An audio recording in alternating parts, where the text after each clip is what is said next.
Okay, you're right. Update po tayo sa Kimpaw Ganap for today, guys. Heto na naman tayo, guys, ha. Ito may bago tayong updates ngayon. Aba, ang updates po natin sa Kimpaw, guys, is patungkol kay Kim Chiu at Ate Lakam. Ang pangalawa naman, guys, is sino ba yung friend ni Kim Chiu na nagsulsul kay Kim Chiu na magdemanda kay Ate Lakam? At ang pangatlo naman, guys, is magkano ba ang nasugal ni Ate Lakam or magkano ba ang perang naubos ni Ate Lakam sa kanilang negosyo? Heto, guys, ha? Heto na tayo. Okay, eto na. Si Kim Chiu po, guys, at si Ate Lakam ay magkapatid. Hindi naman yun yung reason kung bakit ididemanda siya ni Kim Chiu, guys. Ang rason kasi dito, guys, si Ate Lakam po kasi nagkaroon sila ng business. Ayon dito sa ating legit na sources, guys, is nung hindi pa sikat si Kim Chiu, or I mean is nung bago pa lang siya pumasok sa PBB, si Ate Lakam po yung nagsuporta sa kanya. Si Ate Lakam din po yung, of course, kapatid mo, sinusuportahan mo, diba? Ngayon, lahat ng mga needs ni Kim Chiu habang hindi pa siya artista or nag-uumpisa pa lang siya, guys, ay si Ate Lakam po ang nandyan para sa kanya. Kaya itong si Kim Chiu, dahil nga po naging yung unang tapak niya sa stage na bilang isang or magiging isang artista pa lang sa PBB kasi naganap yan, guys. Kaya itong sa Ate Lakam super protective at super supportive kay Kim Chiu nung pumasok na siya sa PBB at bago pa pumasok sa BBB or bilang isang artista. Kaya naman itong si Kim Chiu, guys, dahil nakita naman niya yung efforts or yung napaka-supportive na ate sa Ate Lakam sa kanya, ayun na, pumasok. Nung nagkaroon na ng pera si Kim Chiu at nanalo siya bilang big winner, lalong lumulobo yung kanyang income, diba? Halos lumobo yung kanyang mga income or halos nagkaroon na basta ang laki na ng kanyang income, guys. Ay itong si Kim Chiu, pinagkatiwalaan niya si Ate Lakam dahil nga inulungan siya ni Ate Lakam, diba? Kaya naman sa pagkaroon ng utang na loob kay Ate Lakam,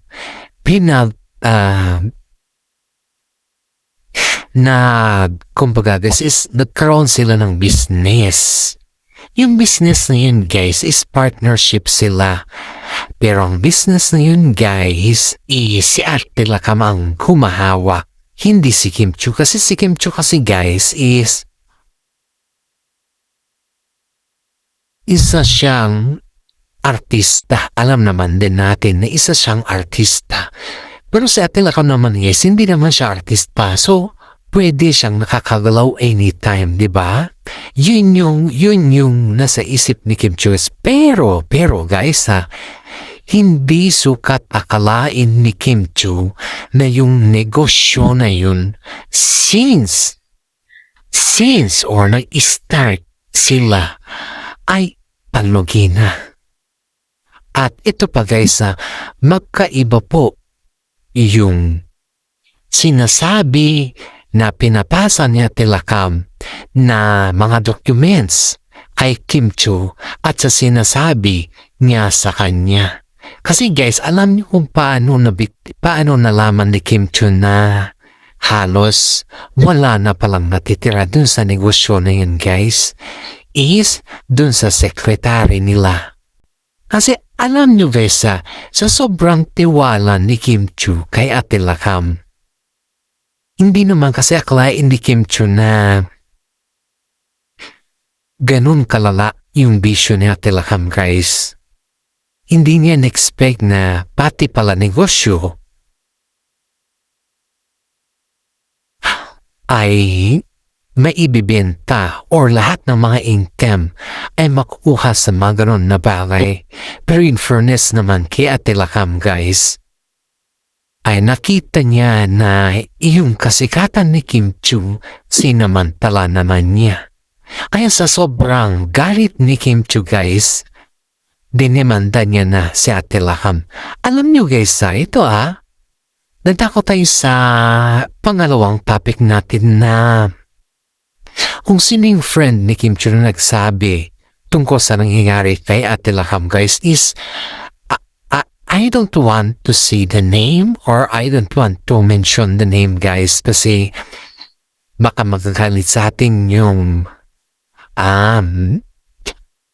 nagagalit sa atin yung legit na sources natin. Yung puting ahas natin guys, ayaw ko naman na magagalit sa atin yung mga informant natin. Ito guys, itong si best friend, it's not a best friend, a concerned citizen, gano'n na lang. Itong concerned citizen guys is kasama ito ni Ate Lakam sa casino, sa sugalan. Ito kasi si Ate Lakam guys, hindi kasi siya na nagsusugal sa mga non-VIP. Ang nagsusugal lang sa mga VIP guys is sila Ate Lakam at iba pa. Ang VIP kasi guys is malalaki yan. As in malalaki. Kita mo yung mga pera dyan na sobrang laki. Talagang mapapikit ka sa laki niya guys. Pero in fairness naman na ditong sa concern netizen ito kay Kim Chiu is nararamdaman nila na naaawa sila kay Kim Chiu at hindi alam ni Kim Chiu guys na ayun nga, sinugal lahat ni Ate Lakam.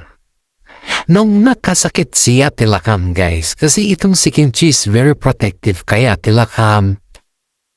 Siya pa tong humihingi ng prayers or something like that na hindi mo sukat akalain na si Kim Chiu ay may dinaranas ng ganon. Pero so bumingi talaga siya ng mga prayers nun guys sa mga fans niya or lahat sa mundo na sana naman ay mag-i-okay na sa Ate Lakam or so whatsoever. Pero in fairness naman guys kay Kim Chiu ang sinabi niya lang kay Ate Lakam is magpahinga na. Yun lang. Kasi alam niya kasi guys, that time na hospital si Ate Lakam, may alam na si Kim Chiu guys na nagsugal siya. Kumbaga is naging habit niya na. Maging habit niya na pagsusugal. Pero dahil sa pagsusugal niya guys, halos nakoma na siya that time. Dahil ang laki ng talo niya guys correct me if I'm wrong, sila Kim Chiu at saka si Ate Lakam lang ang magsasabi nito. Pero ayon dito sa ating legit na sources guys, is umaabot kulang-kulang 300 million. Ang perang naisugan ni Ate Lakam sa kanilang business, umaabot 300 million. Saan ka kukuha ng ganon kalaking pera? Sige nga. Saan ka kukuha, diba? At saka yung kaibigan din ni Kim Chiu guys is iyon yung palaging kasama ni Ate Lakam sa casino na kung saan sa VIP sila naglalaro. Can you imagine that you're playing in a casino na VIP kayo? So, ibig sabihin kasi ng VIP guys is iyan po yung mas mataas na antas sa pagkatao ng isang sukarol. Kasi hindi ka naman mapupunta sa VIP kung hindi malaki ang pera mo. Ang VIP lang po is para sa mga mayayaman talaga. Yun lang, yung may sinasabi ang kanilang bulsa. Yun kasi yung dun pa lang yung makasama mo dun guys na naglalaro is almost a million talaga yung mga hawak. Nauubos ang million in a seconds only guys. Kaya ito, yung friend concerned netizen ay nagsabi na kay Kim Chiu.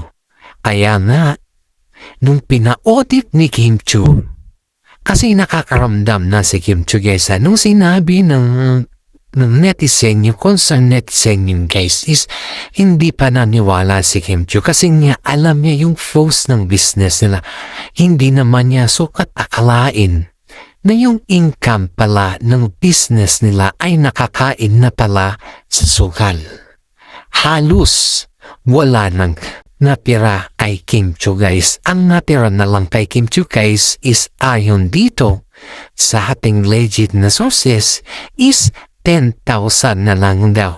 Pwede i-confirm yan ni Kim Chiu at pwede din yan hindi siya magsalita na sa kanya na po yun guys. Pero yung katotohanan dyan guys is 10,000 na lang yung natira. Aba sa grabe. Grabe yung ginawa ni Hatilakam kay Kim Chiu guys. Ngayon guys ito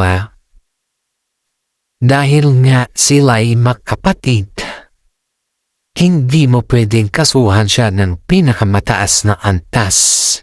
Ang ikakaso lang sa kanya guys is yung hindi naman mas mataas pa sa estafa kasi hindi naman utang yun guys kundi income kasi. Ang utang kasi is inutang mo mismo.